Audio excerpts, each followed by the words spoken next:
labor sebab tenaga mereka tidak digunakan. Dan 11 indikator yang forced labor ada juga kena bagi peluang yang sama rata untuk semua tenaga kerja. Di negara kita terdiri daripada pelbagai kaum, ada juga komposisi perkauman. Kita perlu memberi keutamaan untuk sebuah kaum tertentu. Contohnya, kalau 11 indikator, salah satunya adalah kita kena bagi sama rata untuk semua kaum. Bolehkah di negara ini seorang bukan Melayu boleh jadi IGP? Memang tidak boleh. Kita ikut corak negara kita. Maka tetapi kebanyakan isu forced labor yang melibatkan negara kita adalah penahanan gaji, bekerja terlalu lama dan penahanan dokumen. Ini 3 faktor penting. Maka Kementerian Sumber Manusia telah mengambil pelbagai langkah-langkah untuk mengatasi ini dengan memperkenalkan akta baru. Walaupun saya ucapkan terima kasih kepada Yang Berbaik Papua Barat telah meluluskan akta 446 di kedua-dua tetapi tidak mengimplementasikan, maka kerajaan PN telah mengambil kesempatan untuk melaksanakan menguatkuasakan akta 446 di mana kita pastikan pekerja diberi tempat tinggal yang selesa atau suasana yang kondusif dan memberi almari dan sebagainya untuk pastikan mereka letak pasport dan sebagainya.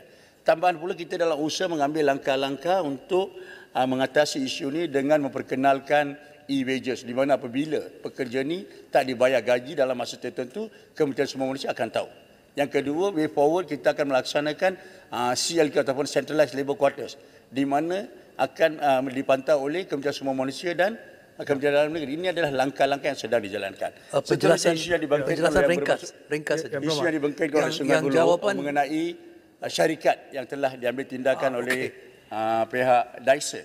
Tuan Yang di-Pertua, kebetulannya apabila Yang Berhormat sebut kita ambil tindakan itu tak benar. Saya boleh hantar dokumen-dokumen.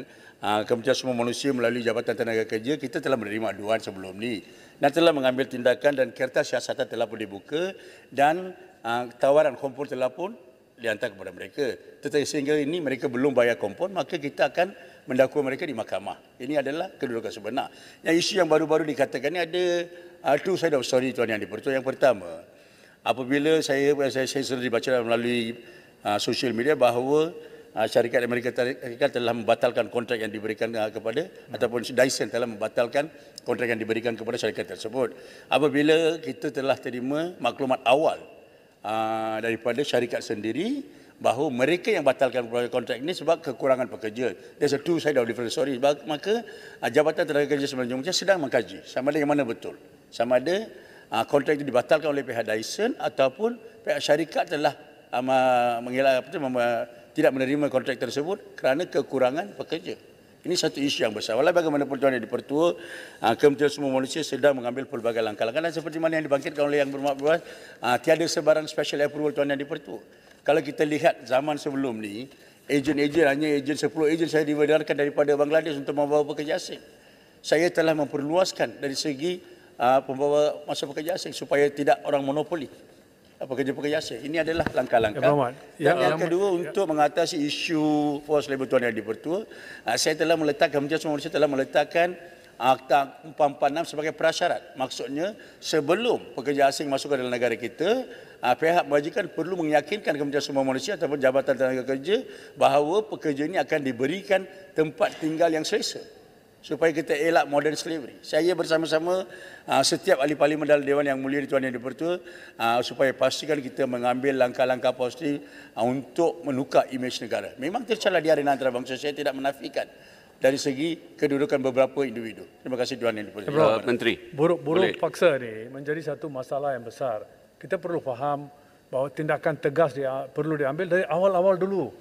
Macam dulu bila kita pergi ke tier 3 dalam trafficking in person. Sebelum ni Yang Berhormat, kita ada report terima bahawa ini kemungkinan akan jadi.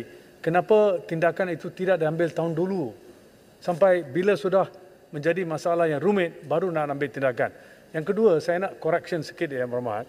Yang Berhormat semula kata, baru kata, di Malaysia, IGP non-Malay cannot be an IGP. That's wrong.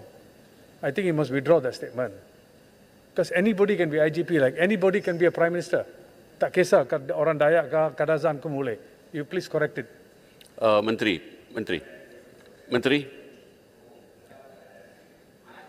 Mike.